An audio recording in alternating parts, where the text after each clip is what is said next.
हर एक सेशन बड़ा महत्वपूर्ण है और इस सेशन के अंदर हम बात करने वाले हैं एक ऐसी कहानी की जो कि आपसे जुड़ी हुई है। हर कोई चाहता है कि वो एक ऐसा कदम रखे जो कि उसको बुलंदी तक पहुंचा दे और ऐसे ही छोटे छोटे कदम जो कि आपको आगे तक पहुंचाएंगे, आपको तरक्की की राह पर मजबूत करेंगे। ऐसी एक कहानी और कुछ खास मेहमान हमारे साथ कार्यक्रम में जुड़ रहे हैं। आप सबसे पहले आज के खास पैनल से आपको मिलवाता हूं। दरअसल ये जो पैनल है ये अपने आप में बड़ा खास है। शुरुआत एक कदम से की और आज मीलों तक का ये सफर तय कर चुके हैं और पापड़ व्यवसायी इस बीच हमारे साथ हैं। अलग अलग सेक्टर से जुड़े हुए हमारे साथ लोग हैं। हमारे साथ मेधा दुजारी हमारे साथ हैं, हैंडीक्राफ्ट गिफ्टिंग सेक्टर से जुड़ी हुई हैं। बहुत स्वागत है मेघा जी आपका। हमारे साथ पापड़ व्यवसायी कंचन दुजारी हैं। कंचन जी बहुत स्वागत है आपका।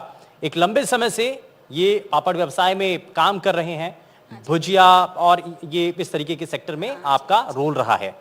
हमारे साथ एक और खास मेहमान है नवरत्न सिंघवी जी। बहुत स्वागत है सर आपका भी कार्यक्रम में।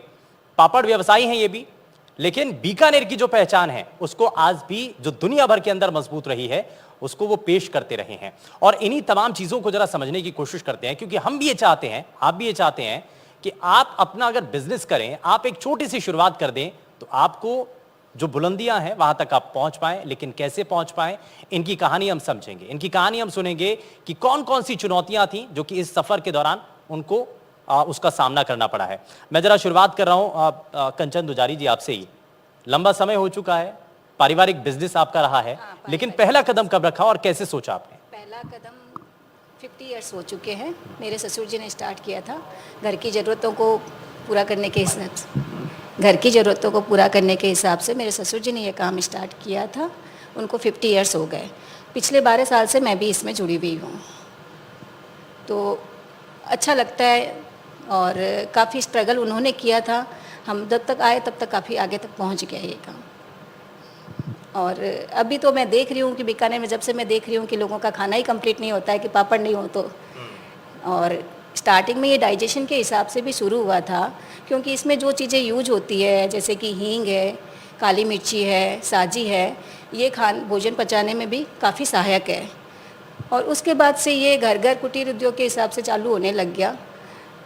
फिर आगे समय जैसे बढ़ा, समय मौसम की अनुकूलता मिली, लेबर का साथ मिला, उस हिसाब से ये काफ़ी बढ़ चुका आगे, स्मॉल सेक्टर पर होने लग काफी नहीं, बहुत आगे तक बढ़ चुका है। भारत नहीं पूरी दुनिया के अंदर प्रसिद्ध है। हाँ, और आप कह रहे हैं ना जैसे खाना खाने के बाद और खाना खाने के साथ साथ एक कल्चर शुरू हो चुका है। ये राजस्थान में नहीं है, आप देश भर के किसी भी कोने में चले जाइए, हाँ, दिल्ली तक में आप अगर खाना खाएंगे या कोई भी चीज खाएंगे तो उसमें भुजिया का एक अलग फ्लेवर है और ये बीकानेरी भुजिया बहुत दूर दूर तक फेमस है। बीकानेरी भुजिया, बीकानेरी पापड़ काफ़ी फेमस है सब जगह। अच्छा, 50 साल पहले जब आपका ये सफर शुरू हुआ, पारिवारिक जो व्यवसाय था आपने शुरू किया, तब में और अब में आपको क्या अंतर नजर आता है? तब में मैंने जैसे सुना हुआ है पापा जी और से कि हम लोग घर में ही उसको हाथ से ही बनाते थे, फिर बेलने के लिए किसी को देते थे, बेल के आते थे। उसके बाद अब तो काफ़ी डिफरेंस आ गया है, क्योंकि अब तो सब मशीन से होने लग गया। उसनाई वगैरह का काम सब मशीन से होने लग गया, गुंदाई वगैरह का। काफ़ी लेबर है हमारे पास में, स्टाफ है, मेल स्टाफ है जो कि मशीनरी का काम करते हैं, और लेडीज़ लेबर काफ़ी है फीमेल में जो बटाई का काम करती है। हम घर बीकानेर के आसपास छोटे छोटे गाँव में भेजते हैं, वहाँ पे हमारा घर में मेहमान आते होंगे तो आपसे तो कहते होंगे भुजिया ही खिलाइए। जी। अच्छा ठीक है, थोड़ा सा आगे बढ़ते हैं। मेघा जी भी हमारे साथ हैं। मेघा जी, आपने भी बहुत कम उम्र में एक नई जर्नी की शुरुआत की है। आपने ये कैसे सोचा, हैंडीक्राफ्ट का वो सेक्टर जिसको अमूमन यूथ जो है वो छोड़ देता है, वो सोचता है कि हमारे हिसाब का नहीं है, लेकिन आपने उसको ऑप्ट किया है, उसके पीछे का मकसद क्या था, कारण क्या था? सबसे फर्स्ट ऑफ ऑल मुझे बीकानेर रहना था, मुझे बीकानेर नहीं छोड़ना था। मैं सोफिया से पढ़ी हूँ, मैंने अपना 12th सोफिया से किया है। बिज़नेस ऐसी सेक्टर है जिसमें यंग फीमेल्स बहुत कम एंटर कर पाती है और बहुत जल्दी से आप बिज़नेस के लिए आपकी फैमिली सपोर्ट कर दे, ये नहीं हो पाता है। तो इसके लिए मैंने बिज़नेस की शुरुआत की थी मेरे बीकॉम के सेकेंड ईयर में। तो from the age of 18-19 I started the thought of business, and आज जो मेरा हैंडीक्राफ्ट का सेक्टर है वो गूगल पे रजिस्टर्ड है वाया नेम ऑफ सांच। रिसेंटली मैंने अपना वेबसाइट का लॉन्च किया है सारे गवर्नमेंट ऑफिसर्स को बुला के, जिसमें मंजू नैन गोदारा मैम थी, पूजा मैम थी जो कि एक्सटेंशन ऑफिसर है, और हमें ट्रेडमार्क मिल चुका है, हैंडीक्राफ्ट का, मतलब मेरा जो बिज़नेस है उसका नाम है सांच, जो कि मेरे मदर और फादर के नाम से बना है। तो उसका ट्रेडमार्क हमें मिल गया है। वो गवर्नमेंट रजिस्टर्ड स्टार्टअप है। गवर्नमेंट हमें बहुत सपोर्ट कर रही है as a girl, as a female अच्छा, मैं सेक्टर। यही चीज समझना चाह रहा हूँ। अगला मेरा कोशिश यही थी जानने की भी, 2030 का विजन है सरकार का कि हर सेक्टर को आगे बढ़ाया जाए। इस सेक्टर के लिए कोई अगर नई शुरुआत करता है तो उसको सरकार की तरफ से क्या मदद मिलती है, थोड़ा सा उसके बारे में।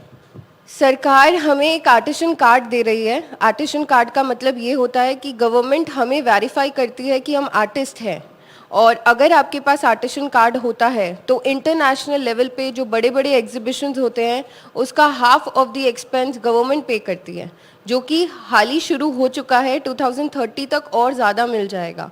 तो सांच के पास अपना आर्टिशन कार्ड है और हमें MLU PY की स्कीम्स मिलती है, जिसमें मैं रजिस्टर्ड हूँ ऑलरेडी।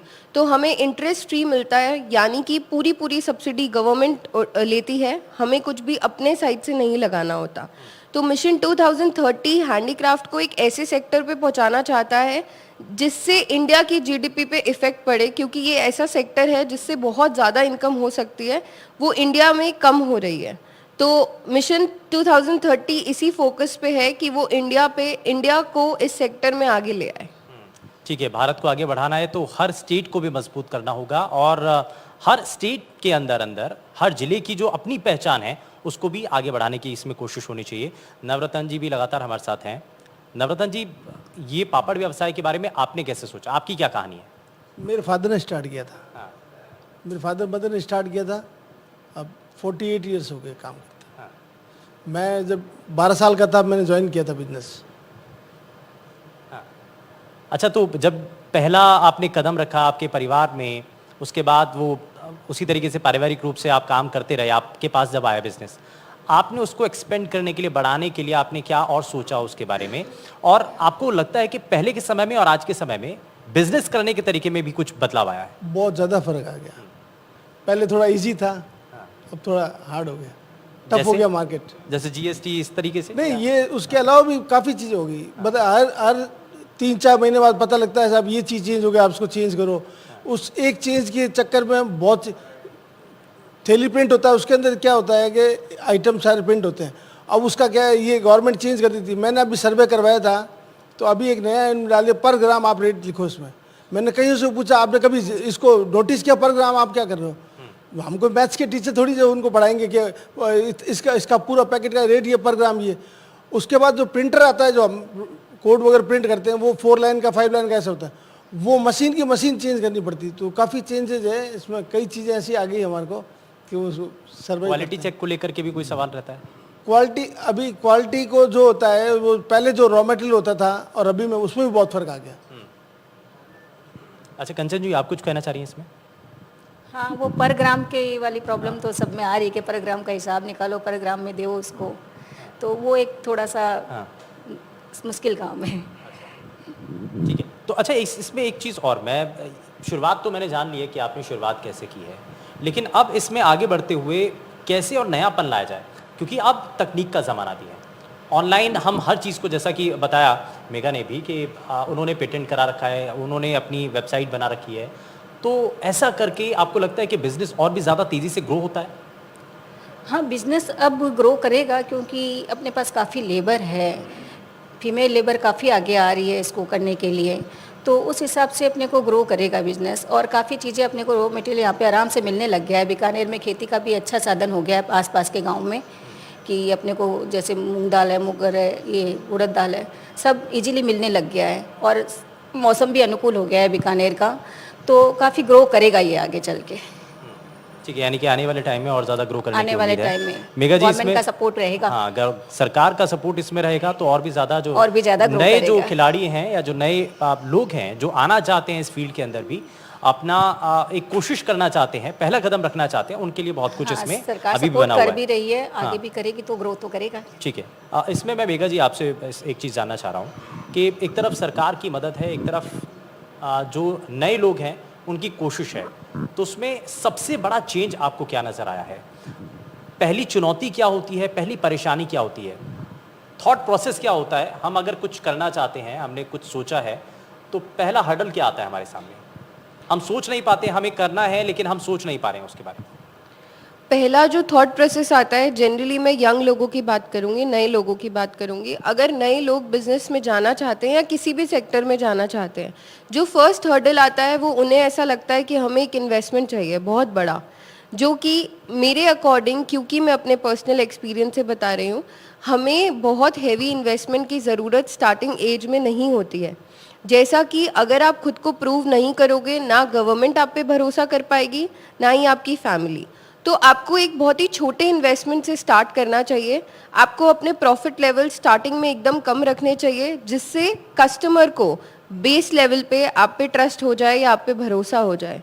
उसके बाद आप अपने प्रॉफिट सम को इन्वेस्टमेंट के रूप में अपने बिजनेस में डालिए और आगे की तरफ अपने बिजनेस को लेकर जाइए। तो सबसे बड़ा थॉट प्रोसेस जो होता है कि हमें एक इन्वेस्टमेंट फैक्टर चाहिए बहुत बड़ा, जो कि मैं मानती हूँ कि इतना ज़रूरी नहीं है। अगर हम छोटे लेवल से स्टार्ट करेंगे एंड देन छोटे छोटे स्टेप लेकर बड़े स्टेप को देखने की कोशिश करेंगे तो हम ज़रूर पूरा कर पाएंगे उससे। अच्छा, यानी कि आप कह रहे हैं कि शुरुआत पहले एक छोटे कदम से ही होती है, हाँ। तभी मीलों का सफर तय होता है। यस यस तो यस, आपने जब ये शुरुआत की, और मैं बहुत सारे लोग अभी हमारे साथ यहाँ पर ऑडियंस में भी बैठे हुए हैं और बहुत सारे लोग हमें इस वक्त देख भी रहे हैं लाइव, आप उनके लिए क्या कहना चाहते हैं? क्योंकि अगर कोई आना चाहता है, कुछ नया स्टार्टअप करना चाहता है, तो जो आप कह रहे हैं कि पहला कदम रखने की ज़रूरत है, तो वो सबसे पहले बड़ा ज़रूरी है। जब आप पहला कदम रखेंगे तभी आपका सफ़र शुरू होगा। हाँ, ज़रूर। पहला स्टेप अगर किसी को भी रखना है तो मैं सिर्फ अपनी तरफ से यही बोलना चाहूँगी, अगर आप मंजिल देख रहे हो तो आपको मंजिल मिलेगी भी ज़रूर। तो ज़रूरत सिर्फ एक स्टेप की है, उसके बाद गवर्नमेंट आपका साथ दे रही है, आपकी हर लेवल पे मदद कर रही है, तो आप कदम उठाइए और साथ साथ तो पूरी दुनिया चल देगी। आपका एक बारी शुरुआत करने की देर है और आप देखेंगे कि समय के साथ अब चीज़ें बदलती हुई नजर आएंगी। अच्छा, इसमें मैं नवरत्न जी एक चीज़ और बताइए कि कहाँ कहाँ से किन चीज़ों की ज़रूरत पड़ती है? दाल की ज़रूरत पड़ती है जब आपने पापड़ का व्यवसाय और ये भुजिया का जब ये प्रोसेस शुरू किया, तो कहाँ कहाँ से, कहीं दूर दराज से लेकर के आना पड़ता था? राजस्थान में सब कुछ अभी available भी हो दूर से आती है सर। साजी तो अभी लोकल में यहाँ प्रोडक्शन इतना नहीं है, पहले पाकिस्तान से इंपोर्ट होती थी, वो ड्यूटी लगी उस पर 200%। अब यहाँ लोकल में क्या होता है, साजी की 3 तरह की क्वालिटी होती है, तो अब जब कोई चीज़ की शॉर्टेज होती है तो मिक्सिंग स्टार्ट हो जाती है उसमें, उससे पापड़ में हमारे बहुत नुकसान लगता है। हींग आती थी अफगानिस्तान ईरान से हींग आती है, तो अफगानिस्तान में भी वो दिक्कत हुई, तो उसके भी 10,000 रुपये की हींग 30,000 रुपये किलो। अच्छा, इसमें कहीं से कोई सब्सिडी नहीं, कोई राहत नहीं? हिंदुस्तान के अंदर 1 ग्राम हींग पैदा नहीं होती, सारी बाहर से ही आती है। कोई कहीं से ड्यूटी बढ़ गई साहब, छूट तो ड्यूटियाँ बढ़ गई तो बड़ा मुश्किल हो जाता है फिर। बहुत मुश्किल। अच्छा, जैसे कॉस्ट रॉ मटेरियल की कॉस्ट बढ़ती, फिर वो मिलावट माल और अंदर मिक्सिंग का आता सारा माल, तो यानी कि ये एक बड़ी परेशानी हो बहुत जाती है। ज़्यादा दिक्कत होती है इससे। अच्छा, मैं थोड़ा सा आगे बढ़ते हुए एक चीज़ और जानना चाह रहा हूँ आपसे कंचन जी। कंचन जी, हम इसको ब्रांडिंग की तरफ क्योंकि बड़ा फोकस किया जाता है आज के समय में ना, कि हम प्रोडक्ट भी बना रहे हैं, उसकी ब्रांडिंग भी कर रहे हैं, उसको एक लेबल दे रहे हैं, तो वो लोगों को अपनी तरफ अट्रैक्ट करता है, अपनी तरफ खींचता है। आपको लगता है कि इस तरफ भी थोड़ा कोशिश होनी चाहिए? हाँ, जैसे हमारे यहाँ पे ब्रांड रखा गया है, गोल्डन ब्रांड है, लक्ष्मी ब्रांड है और महेश्वरी पापड़ के नाम से है, तो ब्रांड के नाम से ही ज़्यादा सेल होती है। और बाहर जाते हैं पापड़ मोस्टली हमारे, जैसे उड़ीसा है, दिल्ली है, उड़ीसा है, एमपी है। तो जब अलग अलग स्टेट में जाते हैं तो वहाँ से क्या रिस्पॉन्स मिलता है? वहाँ से अच्छा रिस्पॉन्स है, गोल्डन ब्रांड के नाम से हमारा अच्छा चल रहा है वहाँ पे। मतलब कितना आपको, अगर कोई सोचे अगर इस फील्ड में आना या कोई भी नई शुरुआत करना चाहता है, तो कितना, क्योंकि हर कोई सोचता है ना पहले मुनाफा कितना होगा? हाँ, मुनाफा है, अच्छा मुनाफा है। जैसे हमारी एवरेज पापड़ बनते हैं हमारे 600 केजी पर डे के हिसाब से, और साल भर की सेल है 3 करोड़ रुपए। ठीक है। अच्छा, इसमें हम एक चीज़ और जान देते हैं, हम इसमें ना सिर्फ हैंडीक्राफ्ट को लेकर के, ना सिर्फ पापड़ व्यवसाय को लेकर के, बल्कि और जितने भी सेक्टर हैं जहाँ पर भी कोई भी नई शुरुआत करना चाहता है, आप उसके लिए सबसे बड़ी चुनौतियाँ आपको क्या नज़र आती हैं? कोई भी अगर किसी भी सेक्टर की बात की जाए। सबसे बड़ी चुनौती सेल्फ कॉन्फिडेंस लगती है मेरे को, जो कि लोग प्रैक्टिस करना भूल गए हैं। तो अगर आप में कॉन्फिडेंस लेवल इंक्रीज हो गया है तो आप किसी भी सेक्टर पे वर्क कर सकते हैं। और इवन आज के टाइम पे एजुकेशन सेक्टर पे भी गवर्नमेंट बहुत हेल्प कर रही है। जो 12th के स्टूडेंट्स हैं उन्हें अगर कोई ऐसा आइडिया आया है जो कि स्केलेबल हो और जनरेट किया जा सके तो गवर्नमेंट उसमें भी आपको सपोर्ट कर रही है। अच्छा, इसमें सपोर्ट कैसा मिलता है, सहयोग इसमें क्या क्या मिलता है आपको, सरकार की तरफ से क्या मदद मिलती है? जैसे कि अभी हम लोग का एक रीसेंट प्रोग्राम हुआ था, टिल 12th तक के सारे स्टूडेंट्स 11th एंड 12th में अगर किसी भी स्टूडेंट के पास ऐसा आइडिया था जो कि स्केलेबल है, जो आपको प्रॉफिट दे सकता है, जो पूरे सोसाइटी के लिए हेल्पफुल है, उन्हें 50,000 1 लाख का चेक्स मिले थे टू जनरेट द आइडिया। बस उन्हें अपने आइडिया को प्रूव करना था और उनके आइडिया को उनको वर्क करके दिखाना था। अच्छा, आप हैंडीक्राफ्ट के काम में आप कहीं से मैन्युफैक्चर कराती हैं फिर आप करवाते हैं, या क्या आप खुद ही करते हैं? मैं खुद मैन्युफैक्चर भी कर रही हूँ और होलसेलिंग भी कर रही हूँ, क्योंकि मैन्युफैक्चर मैं करती हूँ दिवाली आइटम्स का, राखी का, हैंडीक्राफ्ट जो हम होम डेकोर यूज़ करते हैं राजस्थान का उनका, और होलसेलिंग सारी होती है लड्डू गोपाल की ड्रेसेस, जिसमें मैं सारी विलेजेस की जो लेडीज़ हैं उनको अपना डिज़ाइन देती हूँ, वो बना कर देते हैं मुझे, और एसेसरीज़ जो है वो भी सारी होलसेलिंग हो रही है। अच्छा, ये दो तरीके का फॉर्मेट हो गया ना आजकल शॉपिंग का, ऑनलाइन और ऑफलाइन। आजकल घर बैठे हर कोई चाहता है कि मैं जल्दी से फ़ोन पर ही कुछ शॉपिंग करनी है तो वहीं से ही कर लेते हैं, तो ये बड़ा सेक्टर बन रहा है, इसकी तरफ ज़्यादा फोकस करना चाहिए। एकदम, इसीलिए मैंने अपना वेबसाइट लॉन्च का स्टेप लिया था, क्योंकि अगर आपका एक ब्रांड मार्केट में आ जाता है तो लोगों पर, जो लोगों का भरोसा है वो आपके ऊपर ज़्यादा होने लगता है। और आजकल everybody is so busy in their lives कि उन्हें सब कुछ एक क्लिक पे चाहिए। तो अगर आप ऑनलाइन मार्केट को स्ट्रॉन्ग कर लेंगे तो आपको डेफिनेटली ऑनलाइन हेल्प तो मिलेगी ही मिलेगी, और आपका ऑफलाइन सेक्टर भी ग्रो करता है, क्योंकि काफ़ी लोग हैं जो ऑनलाइन देख लेते हैं बट वो सेटिस्फाई नहीं हो पाते हैं, तो वो वर्कशॉप पे आते हैं, जैसा कि रिसेंटली अभी 15 डेज में मेरे साथ हुआ, तो वो ऑफलाइन मार्केट को भी स्ट्रॉन्ग कर रहे हैं। तो ये दोनों में बहुत इंपॉर्टेंट है, आपको ऑनलाइन के साथ ऑफलाइन अपना नीश स्ट्रॉन्ग रखना ज़रूरी है। लेकिन आज का टाइम ना कंपटीशन का टाइम है नवरत्न जी, इसमें आपको बाकी जो आपके साथ रेस के अंदर बाकी जो कंपनीज हैं वो भी दौड़ रही हैं, आपको उनसे बेहतर भी करना है, अपनी क्वालिटी को इम्प्रूव भी करना है और दाम भी कम करना है, क्योंकि सबसे पहले एमआरपी भी देखी जाती है। दोनों चीज़ एक साथ पॉसिबल तो है नहीं। हाँ, हम तो क्वालिटी पे विशेष ध्यान रखते हैं। क्वालिटी अच्छी होगी तो फिर वो कस्टमर रेट नहीं देखता। ऑनलाइन बिजनेस भी मैं करता हूँ, लेकिन अब ऑनलाइन के बारे में ज़्यादा कुछ कहूँ तो अच्छा नहीं रहेगा। मतलब जो प्रोडक्ट मेरा 200 रुपये किलो की रेट है, वो ऑनलाइन उसमें 550 रुपये किलो बिकता है। उन लोगों को आइडिया नहीं है वो क्या पैसा दे के खरीद रहे हैं। उन बच्चों को ये पता नहीं है कि कहाँ क्लिक कर रहे हैं, क्यों क्लिक और क्या चीज़ है, कुछ समझ से बाहर है उनके, कुछ समझ नहीं आता। हम तो खुद परेशान है कि ये ऐसे लेके से, अच्छा उसकी एमआरपी दूसरी छपाई जाती है हमसे, हम तो एमआरपी छाप देते, उसके अंदर डिस्काउंट डाल दिया जाता है कि साहब 40% डिस्काउंट, वो सोचता है आज ही खत्म हो जाएगा 40% डिस्काउंट, जबकि रेट 200 रुपये किलो का 550 रुपये किलो बिक रहा है अमेजोन पे। इसलिए लोग ऑनलाइन की तरफ ज्यादा, जो मैन्युफैक्चरर्स हैं ज़्यादा, ऑनलाइन की तरफ इसलिए ज्यादा है कि उनको मुनाफा उसमें ज्यादा है। नहीं, मैन्युफैक्चरर को तो यही लोग मिल रहे हैं ना, इसलिए मैन्युफैक्चरर क्यों जाएगा, जो लोग हैं वो परचेज कर रहे हैं ना, बच्चे सब क्लिक कर रहे हैं ना बैठ के। नहीं, शॉपिंग करने वालों के लिए तो नुकसान है, लेकिन जो मैन्युफैक्चरर्स हैं हम तो रोज देखते हैं, तो उसमें ऑनलाइन फायदा हो रहा है। नहीं, हमारे व्यू से जब रोज देखते हैं, अरे ये ऐसे कैसे कर रहे हैं परचेज, तो इसलिए इसमें आपको लगता है कि थोड़ा सा ये ठीक नहीं है, ऑफलाइन थोड़ा ज्यादा बेहतर रहता वो है। समझते ही नहीं, उस चीज को समझ ही नहीं पाते। आप खरीदार के नजरिए से बता रहे हैं, आप दुकानदार की तरीके से नहीं बता रहे हैं। वही बता रहा हूँ कि आज किसी का भी नुकसान लगता है तो वो गलती है। सही बात। हमारा ये मानना है कि चीज़ सही रेट पे मिल जानी चाहिए कस्टमर को। चलिए, अच्छा ये भी बड़े अच्छे, बड़ा पारदर्शी तरीके से है, ठीक है, दोनों का वो उसमें होना चाहिए, इसमें खरीदार का नुकसान भी नहीं होना चाहिए, ये भी एक सोच है। और तभी इसमें, क्योंकि हम जब बात करते हैं ना कि जब हम खरीदारी कर रहे हैं तो कोई भी चीज खरीद रहे हैं तो उसका क्वालिटी बिल्कुल ठीक होनी चाहिए, बेशक दाम ठीक है एमआरपी में 1-2 रुपए ज्यादा हो चलेगा, लेकिन अच्छा होना चाहिए। सर, मेरी मदर कहती थी कि पापड़ जो होता है ना सर, उसमें क्या होता है, टुकड़ा कुछ टूटे हुए हो जाते हैं, तो उन्होंने कहा कि एक पापड़ भी अगर इसमें टूटा हुआ चला गया ना, तो उस व्यक्ति की तुम 2 रुपए से या 3 रुपए से जेब काटोगे पीछे से। इतना ध्यान रखना पड़ता है। यही देखिए, ये सीख होती है और यही बिजनेस का तरीका भी होता है। और क्या कारण होता है ना कि कोई अगर बिजनेस कर रहा है और खरीदार है, अगर एक बारी भरोसा हो गया तो उसके बाद वो शॉपिंग होती चली जाती है, वो खरीदार उसके साथ जुड़ता चला जाता है। मैं थोड़ा जल्दी से एक एक करके मैं जरा रिएक्शन ले लेता हूँ। मैं जरा, हमारे साथ ऑडियंस भी है, बड़ी प्यारी ऑडियंस है।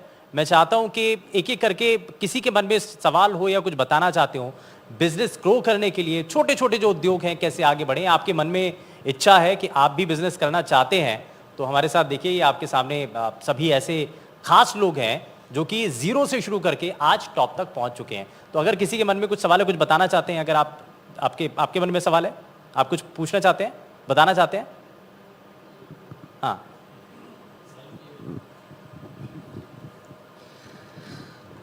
देखिए, आपने एक ऐसे सेक्टर को उठा लिया है जो उस पर बात करना बहुत ज़रूरी है। क्योंकि अगर पापड़ और भुजिया नमकीन की बात अगर बीकानेर से होती है तो माने कि पूरा दुनिया यहाँ समाहित हो गया। और पापड़ का जो बिज़नेस है वो केवल बिज़नेस नहीं है, वो हमारी संस्कृति से जुड़ा हुआ हिस्सा है। तो जैसे अभी मैडम ने बताया कि वो हमारी कल्चर की बात है, हमारी जो रसोई है वो आयुर्वेद की रसोई है और पापड़ हमारे आयुर्वेद का हिस्सा है। तो इसलिए नवरत्न जी ने कहा कि हमको क्वालिटी देनी पड़ेगी, तो मेरा आपसे यही है कि क्वालिटी दें। और जहाँ तक हैंडीक्राफ्ट की बात है तो हैंडीक्राफ्ट के बारे में मेरा एक सवाल है इनसे कि हैंडीक्राफ्ट को लेकर के अलग अलग भ्रांतियाँ हैं। क्योंकि रॉ मटेरियल के बारे में जो सबसे बड़ी दिक्कत होती है कि रॉ मटेरियल बाहर से मंगाना पड़ता है, जबकि जो रॉ मटेरियल बीकानेर में है वो बाहर जा रहा है और बाहर का रॉ मटेरियल यहाँ आ रहा है। जैसे माइंस का रॉ मटेरियल तो बीकानेर से सारा बाहर जा रहा है, यहाँ प्रोडक्ट बहुत कम है। हैंडीक्राफ्ट का रॉ मटेरियल बीकानेर के बाहर से आ रहा है। इसके बारे में आपका क्या है कि रॉ मटेरियल भी बीकानेर में मिल जाए और काम भी बीकानेर में। ठीक है मेघा जी। रॉ मटेरियल जैसा कि आप बता रहे हैं कि हमें बाहर से मंगवाना पड़ रहा है, इसका सबसे मेन रीज़न ये है कि बीकानेर में इसको करने वाले लोग बहुत कम हैं। जो रॉ मटेरियल की 2-3 शॉप्स है जो कि हम सब जानते हैं जो बीकानेर में रहते हैं, उन्होंने अपनी मोनोपोली चला रखी है। तो उस मोनोपोली को तोड़ा नहीं जा सकता, क्योंकि अगर हम वहाँ से परचेज़ करने लग जाएंगे तो हमारी कॉस्ट ऑफ प्रोडक्शन बहुत इंक्रीज़ हो जाएगी। इसके लिए जो चीज़ है जो हम बाहर से ले रहे हैं या हम बाहर का स्टाइल ले रहे हैं, बट काफ़ी इसमें 2-3 लोग ऐसे हैं जो जुड़ना चाह रहे हैं और जो ये कोशिश कर रहे हैं कि यहाँ पे प्रोडक्शन की पूरी फैसिलिटी आ जाए।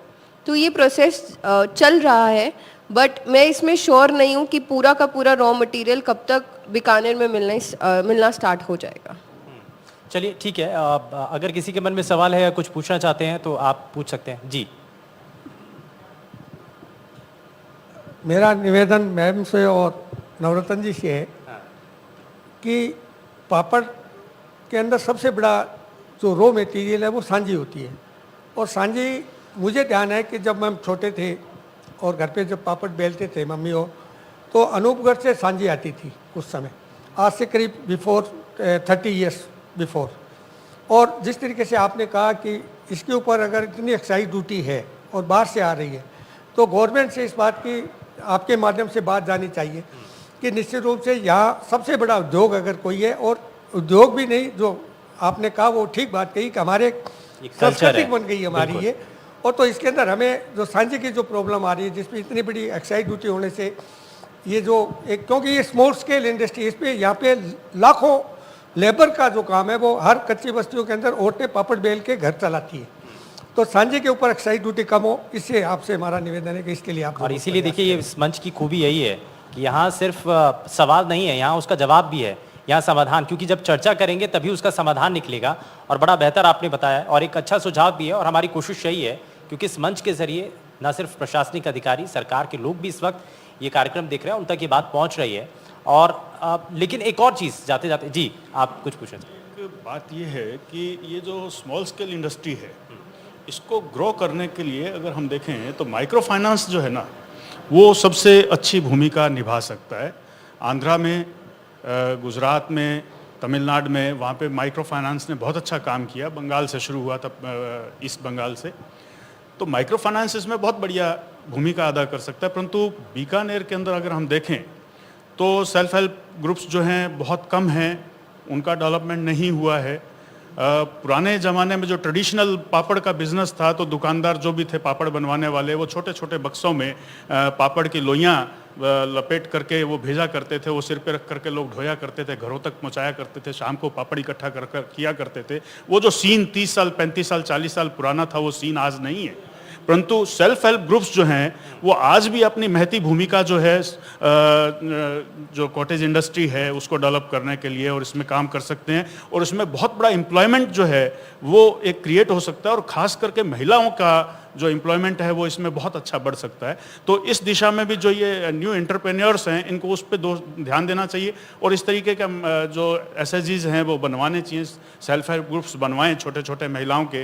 तो जैसे आपका उद्योग है, आपके उद्योग हैं, उसमें बड़ी मदद मिल सकती है। तो ये भी एक, और इसमें गवर्नमेंट को भी थोड़ा इनोवेशन लेकर के उस एरियाज़ के अंदर सेल्फ हेल्प ग्रुप्स को प्रमोट करना चाहिए। और ये इसलिए मेरा कहते हैं कि नौकरी करने वाला नहीं, नौकरी देने वाला बनना चाहिए। तो ये इसी के साथ जी। मेरा अच्छा, मैं एक एक करके अब मैं जरा फाइनल रिएक्शन ले लेता हूँ। हाँ जी। अब मैम ये बताइए कि 2030 के विजन को लेकर के आपने क्या सोचा है? इसमें बीकानेर की संस्कृति है, सभ्यता है, विचार भी है, तकनीक भी है, इन सबको समावेश करना है, इन सबको जोड़ करके आगे चलना है। मेरे हिसाब से 2030 तक ये पापड़ उद्योग काफ़ी आगे तक जाएगा, क्योंकि काफ़ी लेबर इसमें जुड़ रही है और सरकार का भी पूरा सहयोग मिलेगा। मौसम की अनुकूलता भी है बीकानेर में अब, तो मेरे हिसाब से ये काफ़ी आगे तक जाने वाला है। नवरत्न जी, इसमें कुछ चुनौती हैं जो आपने परेशानियां बताई हैं वो सर मैं एक दूसरी बात रखना चाहता हूँ। हमारा बड़ी का भी काम है, एक ऐसा अति लघु उद्योग है जो आज भी 1 लाख रुपए से बिजनेस स्टार्ट कर सकता है कोई भी। उसके अंदर क्या हुआ कि सरकार ने उस पर 12% GST लगा दिया, वो सोयाबीन बड़ी जो मशीनरी प्रोडक्ट है उस वजह से। तो इसमें इस बिजनेस के अंदर बहुत बड़ी दिक्कत आ रही है। आज भी कोई फाइनेंस की जरूरत नहीं, किसी को पैसा लेने की, तो 1 लाख रुपए से आदमी काम स्टार्ट कर सकता है, और किसी से नहीं हो तो मैं करवा दूं उसको काम स्टार्ट। चलिए, तो ये इसके लिए संपर्क कराएंगे आपको। लेकिन ये भी आप देखिए कि 1 लाख रुपए से 12% GST बहुत ज़्यादा मुश्किल काम होता है उस आदमी के ठीक है, लिए यानी कि काम GST करने को के लिए। लेकर के एक सवाल है। हाँ, लेकिन GST अगर को आपके मन में इच्छा शक्ति है तो आप ये सोच रहे हैं ना कि आपको इतना फाइनेंस करने की जरूरत है, इतने पैसे की जरूरत है, तो आपके पास सिर्फ इच्छा शक्ति होनी चाहिए, आप कोई भी बड़ा काम कर सकते हैं। खैर, बहुत शुक्रिया सभी खास मेहमान हमारे साथ कार्यक्रम में जुड़े। इस सेशन में फिलहाल के लिए बस इतना ही, लेकिन हम आपको बताएं कि आगे एक और बड़ा सेशन है जिसमें हम शिक्षा के क्षेत्र को लेकर के बात करेंगे, जानेंगे कि कैसे प्रदेश के अंदर शिक्षा के क्षेत्र में बड़ा परिवर्तन आया है और आने वाले समय में एजुकेशन सेक्टर के अंदर क्या बड़ा बदलाव आप देखेंगे, क्योंकि हर किसी के घर में बच्चे हैं, बच्चे स्कूल में जाते हैं, पढ़ते भी हैं, और इसके लिए चिंता आप सभी को भी होगी। इसी को जरा जानेंगे। रुक रहे हैं यहाँ एक छोटे से ब्रेक के लिए।